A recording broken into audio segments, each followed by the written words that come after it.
Are there other parts of the Django history that you think have been important, whether that's technical architecture or governance? What do you think it is that has led to the adoption and then now the resiliency? Like there are tons of open source projects that were around that were super popular. Somehow Django has been able to kind of surf that wave, like it's gotten better year on year. Is that because of the people? Is that because of the architecture? Or are there like times in its history that you think, hey, Django could have died here, but it lived because thing?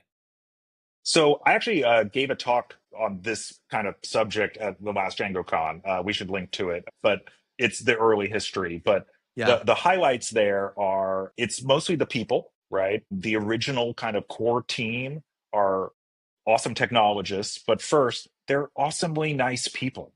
They're just good people. And they don't put up with assholes, and they kicked anybody out of the community who was being an asshole.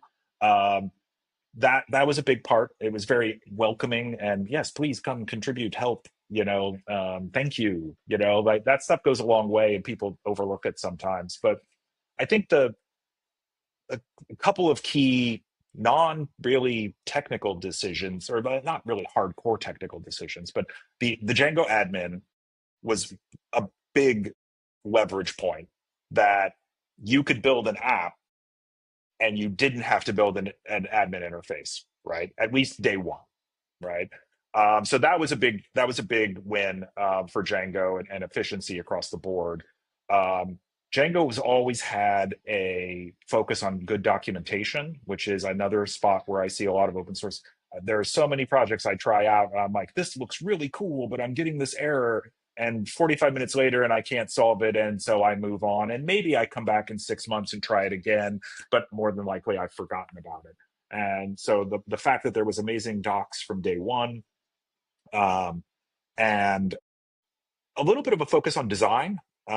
We had design people kind of in the team the first several years uh, that would make sure the docs looked good, that the admin looked good, that there was some thought behind the user experience there, and it wasn't all designed by programmer, right? And those things I think contributed a lot to that kind of out of the box experience people have with Django, and they're like, oh wow, this is so much nicer than the last thing I used, and I got more done in less time.